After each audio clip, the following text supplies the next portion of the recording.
चलिए, आज हमारी दूसरी क्लास है एनसीईआरटी इतिहास के लिए।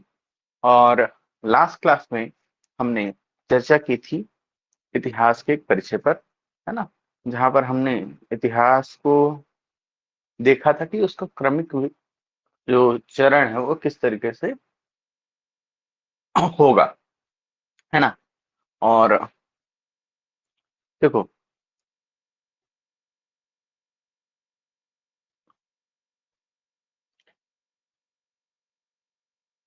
चले फिर से भी फिर से आप सभी का स्वागत है आज की हमारी दूसरी क्लास में। और आज हम बात करने वाले हैं एनसीईआरटी इतिहास के इस क्लास में कि भाई जो इतिहास हम पढ़ते हैं, है ना, हम अध्ययन करते हैं, अध्यापन करते हैं, उनकी सोर्सेस क्या है। यानी एक इतिहास को बनने के लिए किन सोर्सेस की आवश्यकता होती है, किस प्रकार के सोर्सेस होते हैं, है ना। अब भारतीय इतिहास के स्रोत क्या है ना, इस पर हम चर्चा करेंगे। सोर्सेस से क्वेश्चन आपको देखने को मिलते हैं, चाहे वो साहित्यिक स्रोत हो चाहे वो प्रतात्विक स्रोत।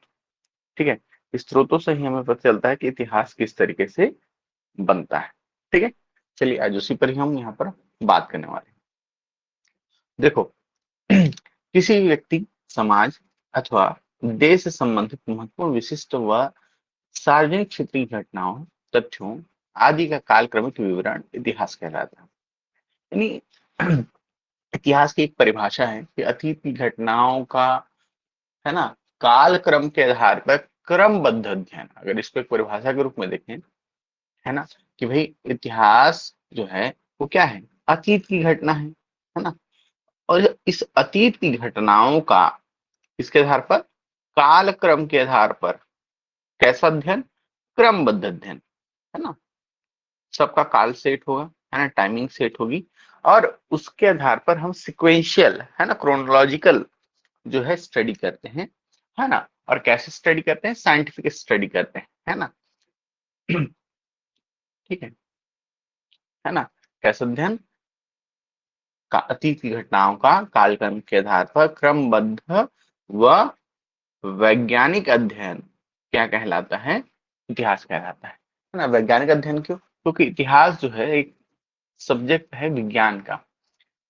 हम इतिहास के अंतर्गत उन्हीं चीजों को शामिल करते हैं जो विज्ञान के द्वारा सिद्ध हो चुकी हैं, पुष्ट हो चुकी हैं। हम माइथोलॉजिकल चीजों को इतिहास में शामिल नहीं करते हैं, है ना। ठीक है, क्लियर। तो इतिहास जो हम पढ़ते हैं वो एक तरह से क्या है, तथ्यात्मक रूप से, है ना, सिद्ध है। ठीक है, तभी हम उसको पढ़ रहे हैं। अब देखो, इतिहास से हमें क्या जानकारी मिलती है। इतिहास से हमें किसी समाज विशेष के सामाजिक, आर्थिक, राजनैतिक, है ना, पहलू की जानकारी मिलती है ना। तो भाई हम जब इतिहास पढ़ते हैं तो हमें क्या पता चलता है कि भाई हम चार पहलुओं पर चर्चा करते हैं। इन चार पहलुओं पर सबसे पहला, सामाजिक स्थिति, है ना, कि भाई किसी भी समाज, उस क्षेत्र विशेष का समाज कैसा था। उसके बाद उसकी सांस्कृतिक चीजों के बारे में देखते हैं। उसके बाद उसकी राजनैतिक परिस्थितियों के बारे में देखते हैं, है ना, वहां का राजनीतिक इतिहास कैसा रहा। और चौथा जो पहलू है वो है आर्थिक। इन चार पहलुओं पर हम क्या करते हैं, इतिहास पढ़ने के दौरान चर्चा करते हैं। ठीक है, उसी को यहाँ पर बताया गया है। अब देखो, इतिहास को जानने के जो स्रोत हैं, है ना, इतिहास को जानने के स्रोत हैं, उनको हम दो भागों में बांटते हैं मुख्य रूप से। सबसे पहले है पुरातात्विक स्रोत, है ना, और दूसरा है आपका साहित्यिक स्रोत। अब इसको समझना, पुरातात्विक स्रोत से ऐसा है, ऐसे स्रोत, है ना, जिनकी, है ना, पुष्टि हम पुरातत्व के माध्यम से करते हैं, जैसे खुदाई हो, है ना। पुरातात्विक स्रोत में क्या आएंगे, मूर्ति, है ना, प्राचीन भग्नावशेष, है ना, सिक्के, है ना, ठीक है, अभिलेख, ये क्या है, पुरातात्विक स्रोत है।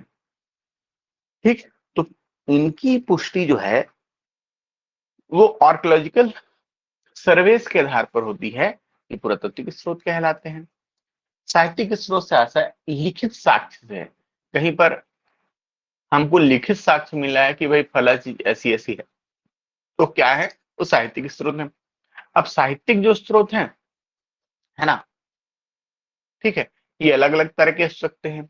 चाहे वो धार्मिक स्रोत हो सकते हैं, अधार्मिक स्रोत हो सकते हैं, अधार्मिक नहीं धार्मिक स्रोत हो सकते हैं, लौकिक स्रोत हो सकते हैं, और इसमें देशी या विदेशी स्रोत भी हो सकते हैं।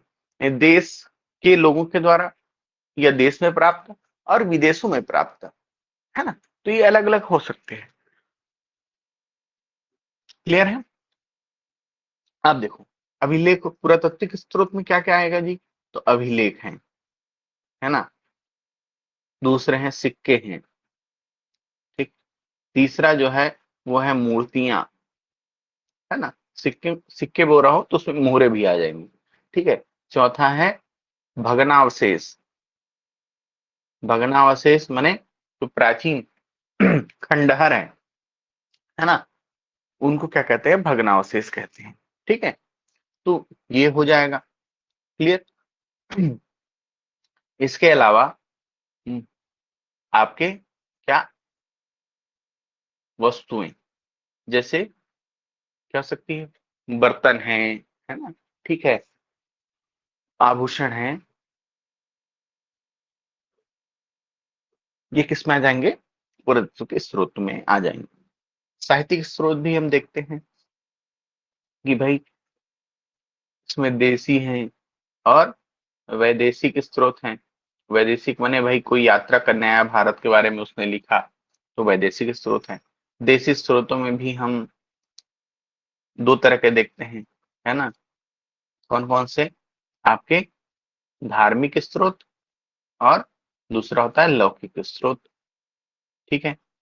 धार्मिक को भी हम और बांटते हैं कि ब्राह्मण स्रोत, है ना, और ब्राह्मणोत्तर स्रोत, है ना, ब्राह्मण धर्म से संबंधित यानी हिंदू धर्म से संबंधित, है ना, जैसे वेद है, वेदांग है ना, ठीक है, निरुक्त है, छंद व्याकरण है ना, ये सब ये ब्राह्मण स्रोत है। ब्राह्मणोत्तर में जैन धर्म से संबंधित, बौद्ध धर्म से संबंधित ये स्रोत ब्राह्मणोत्तर स्रोत होंगे, ठीक। तो देखिए पुरातात्विक स्रोत क्या है, तो पुरातात्विक जो स्रोत हैं है ना, ये पुरातात्विक साक्ष्यों व स्रोतों से बने हैं, है ना। इसमें क्या आते हैं, मैंने पहले ही बताया कि अभिलेख हैं, सिक्के हैं, स्मारक हैं, भवन हैं, मूर्तियां हैं, इसके अलावा बर्तन या वस्तुएं, ठीक है। अधिकांश जो पुरातात्विक स्रोत है वो किसी टीले पर मिलेंगे। टीले पर क्यों मिलेंगे, क्योंकि भाई आ, यहाँ पर कोई स्ट्रक्चर रहा हो पहले, है ना, जैसे ये स्ट्रक्चर रहा, है ना, ये डिमोलिश होके अब इतना बचा, कोई स्ट्रक्चर रहा हो डिमोलिश होके इतना बचा है।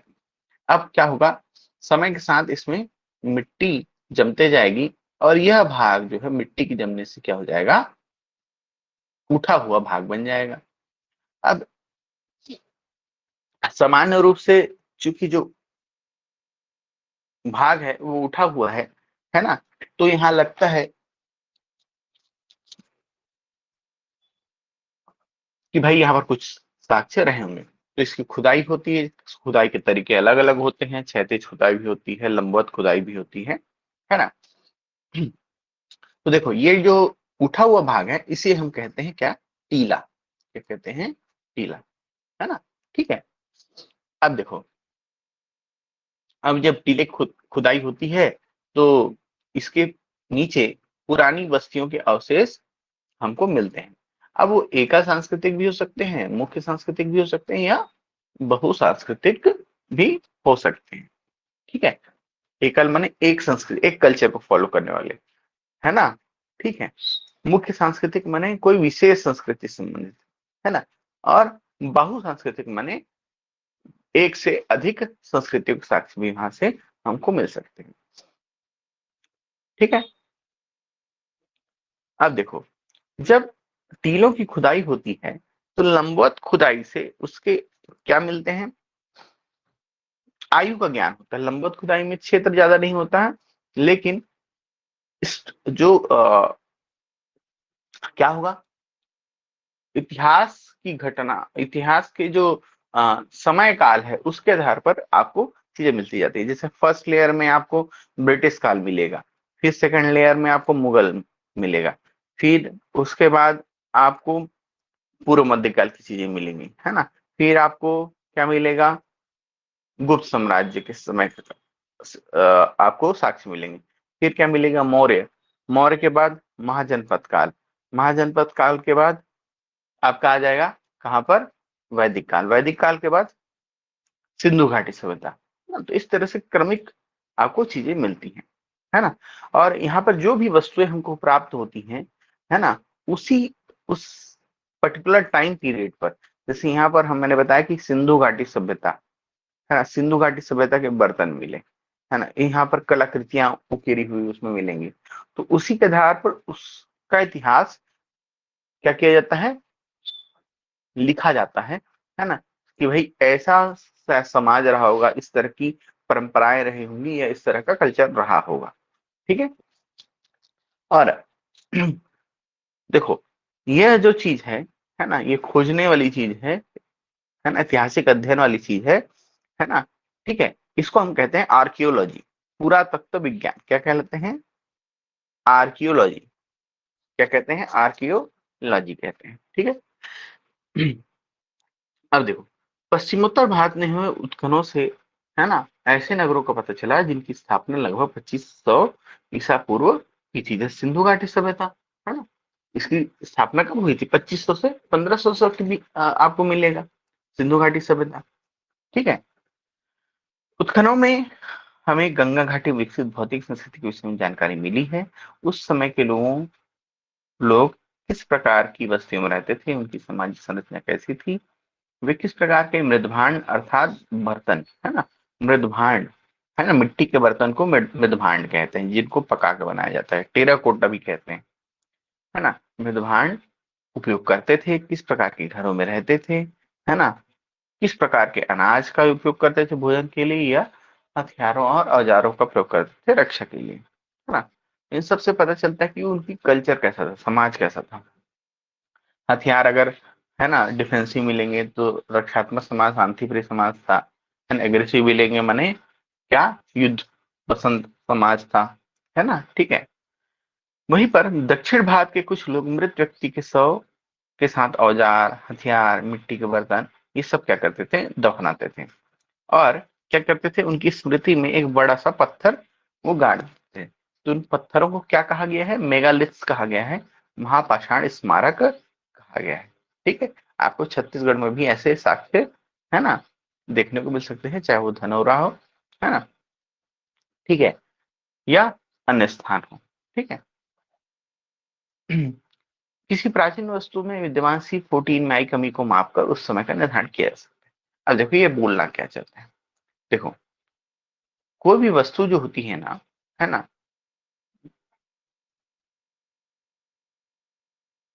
यहाँ पर मैं आपको स्पष्ट कर रहा हूं कि देखो, कोई व्यक्ति या वस्तु जब तक जीवित है ना, जीवित रहने तक वो क्या करेगा, C14, एक C14 है क्या, ये कार्बन का ना रेडियोधर्मी समस्थानिक है, रेडियो एक्टिव आइसोटोप है ना।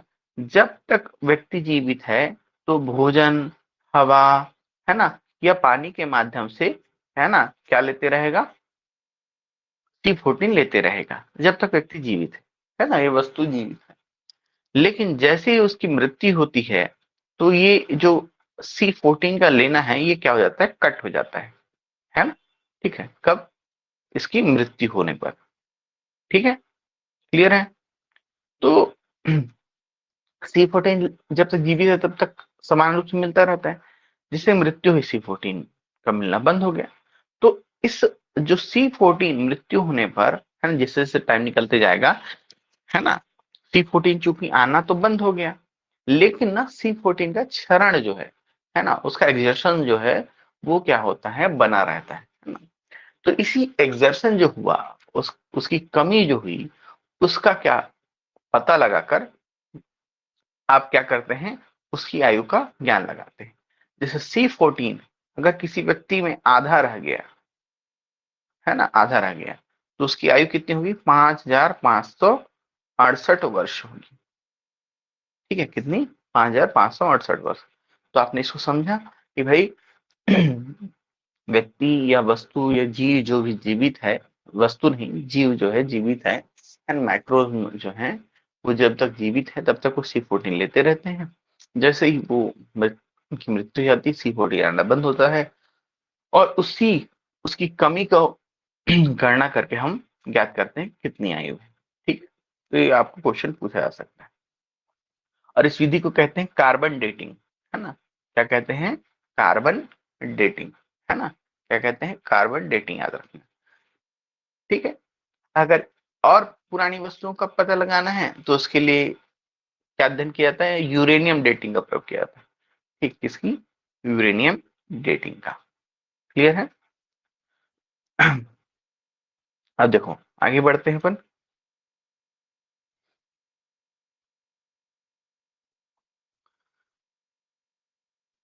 हो गया। अब देखो, रेडियो कार्बन विधि से पता चला है कि राजस्थान और कश्मीर में कृषि का प्रचलन 7000 से 6000 ईसा पूर्व में भी था। ठीक है, चाहे वो मेहरगढ़ हो, चाहे कोल्डीहवा हो, है ना। ठीक है, ठीक, चाहे वो संत कबीर नगर जिला हो, है ना।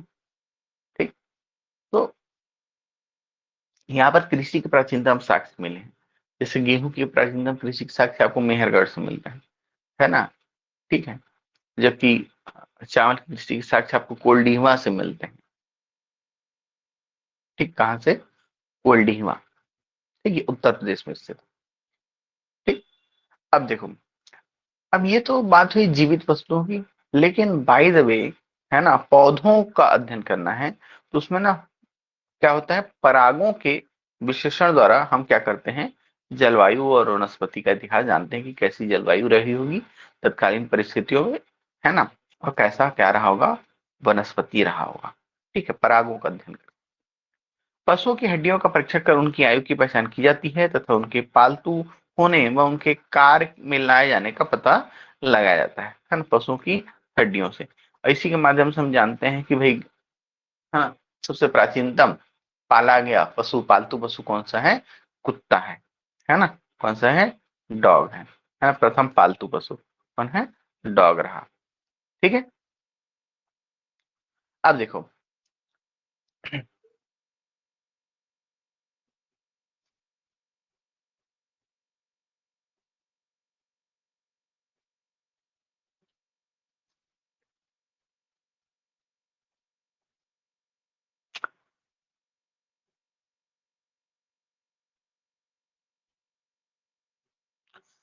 अब आगे अगर हम बात करें,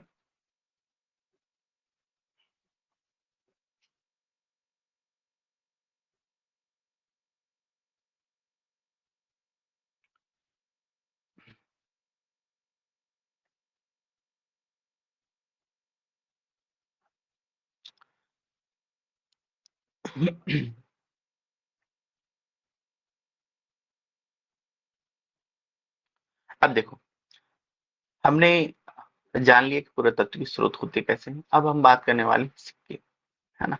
क्या? सिक्के।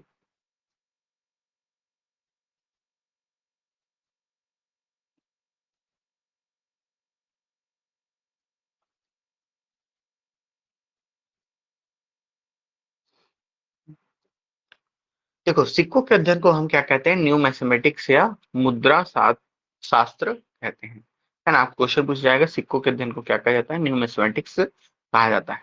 ठीक है, इसमें हम क्या जानते हैं इसके बाद माध्यम से कि भाई मुद्रा की बनावट कैसी है ना, उसमें प्रयुक्त धातु की मात्रा क्या है ना।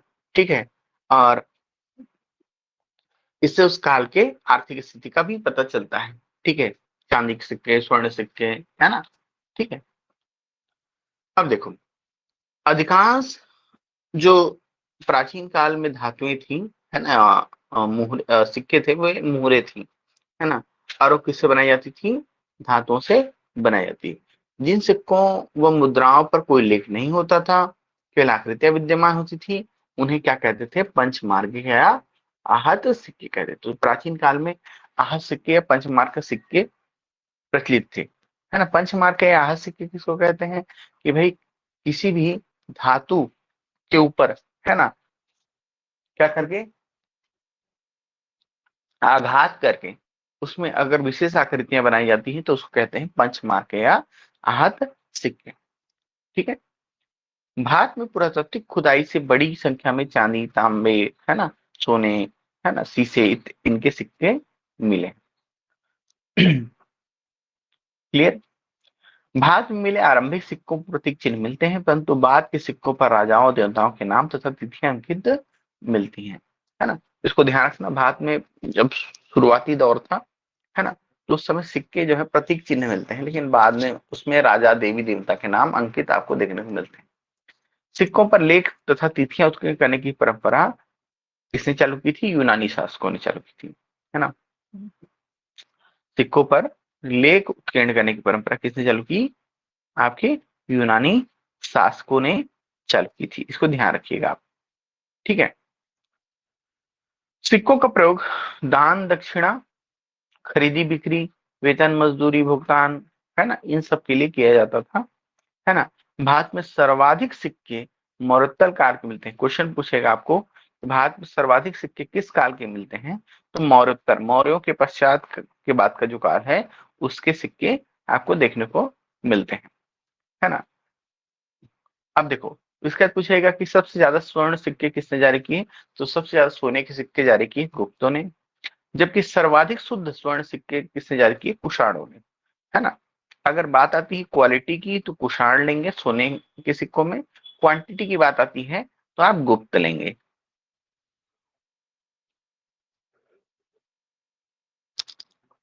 ठीक। फिर उसके बाद सातवाहन जो थे उन्होंने शीशे के सिक्के जारी किए। किसके? शीशे के सिक्के जारी किए। किन्होंने? सातवाहन शासकों ने। ठीक है, ये ध्यान रखिएगा। ठीक। अब देखो, मैं थोड़ा सा तुमको यहीं पर इलिबरेट कर देता हूं, है ना।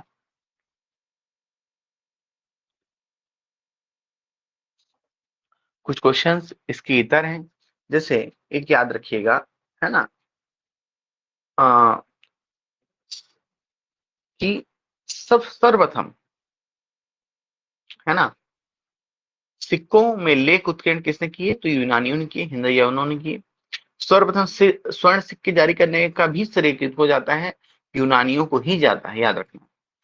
आहत सिक्कों को हम काशार्पण भी कहते हैं, है ना। ये संविधान ब्राह्मण में उल्लेखित है ना। ठीक है, ये ध्यान रखना। ठीक है। चांदी के सिक्कों को शतमान कहा गया है ना। ठीक, क्या कहा गया? शतमान। ठीक है। सर्वप्रथम सिक्कों में लेख उत्कीर्ण हमने बताया कि यूनानियों ने किया। सर्वप्रथम स्वर्ण सिक्के भी उन्होंने ही जारी किए। सर्वाधिक सिक्के किसने जारी किए? है ना, सर्वाधिक सिक्के मौर्यों ने जारी किए, याद रखना। मौर्यों ने सर्वाधिक सिक्के जारी किए। इससे क्या पता चलता है? इससे यह पता चलता है कि भाई, है ना, उनका साम्राज्य कितना क्या रहा? फैला रहा, है ना। ठीक है। और कितना समृद्ध रहा। ठीक है। फिर उसका दिनांकित सिक्के किसने जारी किए? तो शकों ने जारी किए, है ना। शक शासक ने तिथि अंकित सिक्के जारी किए। ठीक है। सर्वाधिक शुद्ध स्वर्ण सिक्के कुषाण,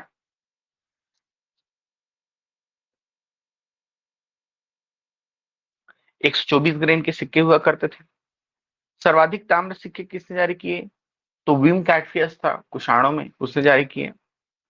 सर्वाधिक मात्रा में स्वर्ण सिक्के जारी किसने किए? गुप्तों ने जारी किए। ठीक है। रामगुप्त ने ताम्र सिक्के जारी किए, चंद्रगुप्त ने, द्वितीय ने चांदी के सिक्के। वीणा बजाते हैं आपको आगे वर्णन मिलेगा कि सिक्के समुद्रगुप्त ने जारी किए। मयूर अंक के सिक्के कुमार गुप्त के हैं, है ना। बैल अंक के सिक्के स्कंदगुप्त के हैं।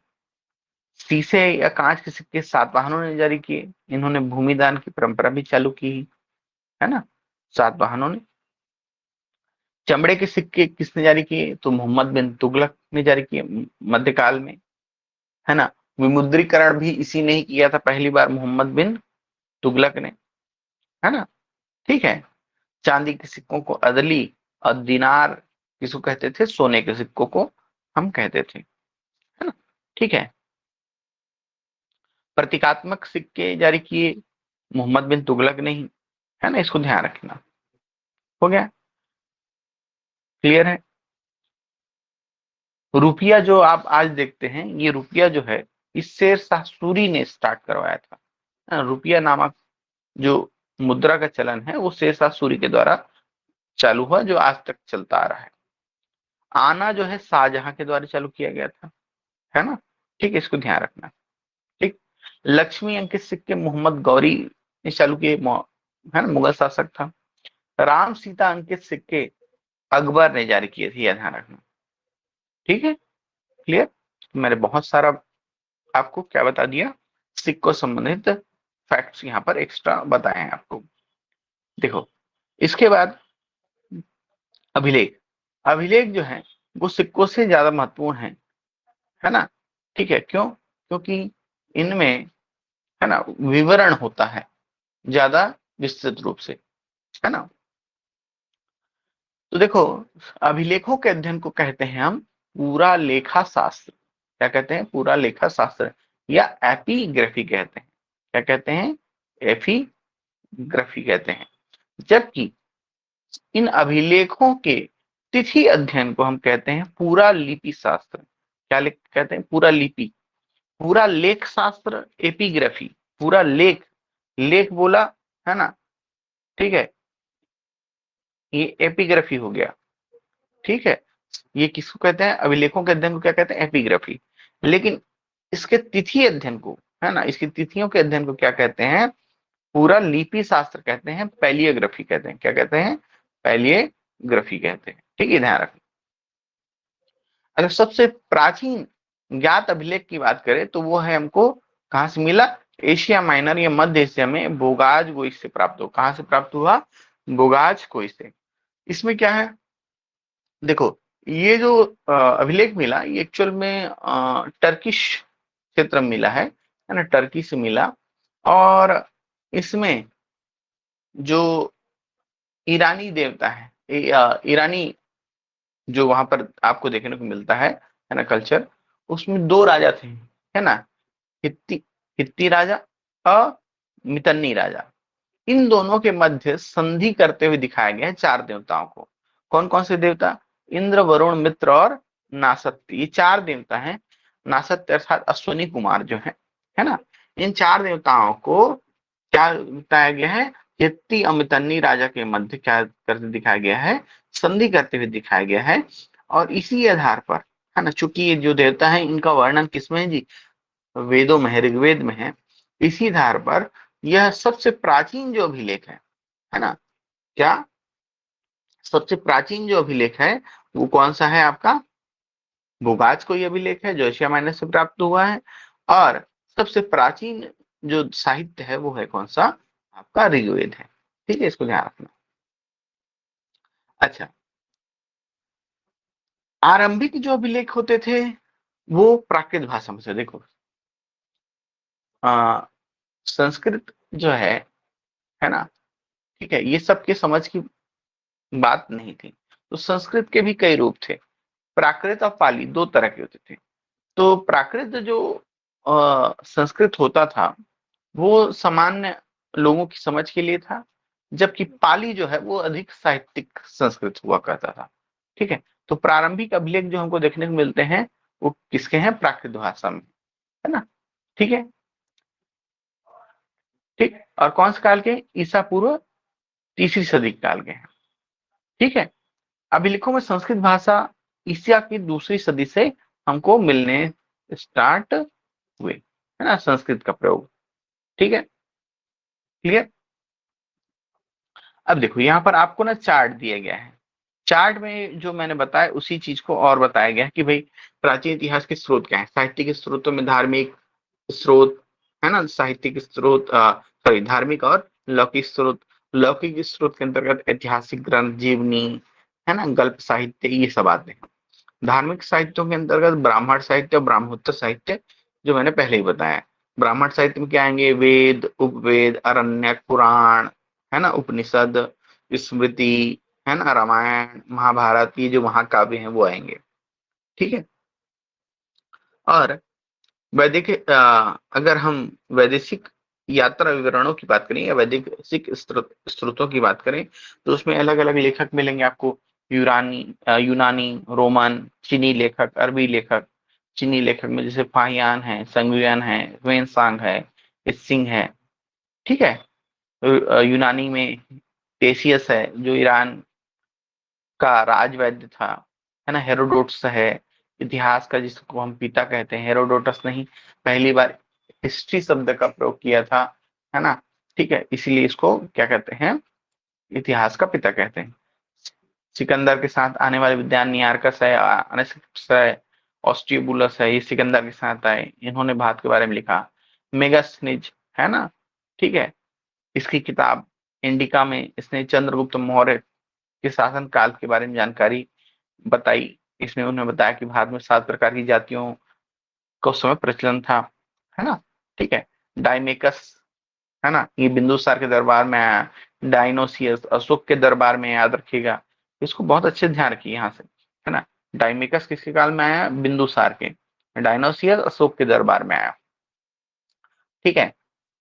फिर टालमी फिलाडेल्फस, है ना। ठीक है, इसने जियोग्राफी बुक लिखी। प्लिनी, इसने नेचुरल हिस्टोरी का बुक लिखी, है ना। अरबी लेखकों की अगर हम बात करें तो भाई सुलेमान है, अल मसूदी है, अलबरूनी ने तहकीक हिंद ये किताब लिखी, है ना, यानी हिंदुस्तान की खोज। इब्न बतूता, ये मोहम्मद बिन तुगलक के साथ भारत आया था, इसकी किताब का नाम रहनला है ना। ठीक है, इसको ध्यान रखना आपको। अब देखो यहाँ पर बहुत ही महत्वपूर्ण चीज दी हुई है ना। अभिलेखों में प्रयुक्त लिपियां, है ना। ठीक है, तो अभिलेखों में प्रयुक्त जो लिपि है ना, उसमें सबसे पहली है ब्राह्मी लिपि। ब्राह्मी लिपि जो है ना, देवनागरी से पहले की लिपि है। संस्कृत में पहले ब्राह्मी लिपि का प्रयोग होता था। तो अशोक के जो अधिकतर अभिलेख हैं वो किसमें है, ब्राह्मी लिपि में, ध्यान रखना। ब्राह्मी लिपि कैसे लिखी जाती थी, बाएं से दाएं लिखी जाती थी, है ना। कहाँ से कैसे कैसे, बाएं से दाएं, इससे इस साइड। खरोष्ठी, खरोष्ठी जो लिपि है ये अशोक के अभिलेखों में मिलती है ना। ठीक है, और ये दाएं से बाएं लिखी जाती थी, है ना। क्लियर। इसके बाद है यूनानी या अरेमाइक लिपि, ये पाकिस्तान अफगानिस्तान क्षेत्र में लिखी जाती थी, है ना। ये ध्यान रखना उसको। ठीक है, क्लियर। चलो, आज यहीं पर एंड करते हैं क्लास को। कल हम जब बात करेंगे तो हम बात करेंगे इन अभिलेखों और किसके बारे में, स्तंभ लेखों के बारे में। ठीक है, और उसके उत्कीर्णकर्ता, है ना, उसके उससे क्या जानकारी मिलती है इस पर। और कल साहित्यिक स्रोतों को भी अपन यहाँ पर समाप्त करेंगे। ठीक है, उम्मीद है आपको ये क्लास पसंद आई होगी, है ना। हमारा पूरा प्रयास है कि आपको एक अच्छा नॉलेज हम दें, है ना, उन चीजों को, उन पहलुओं को आपके सामने रखें जो आप अभी तक नहीं जानते। ठीक है, चलते मिलते हैं अपन नेक्स्ट क्लास में।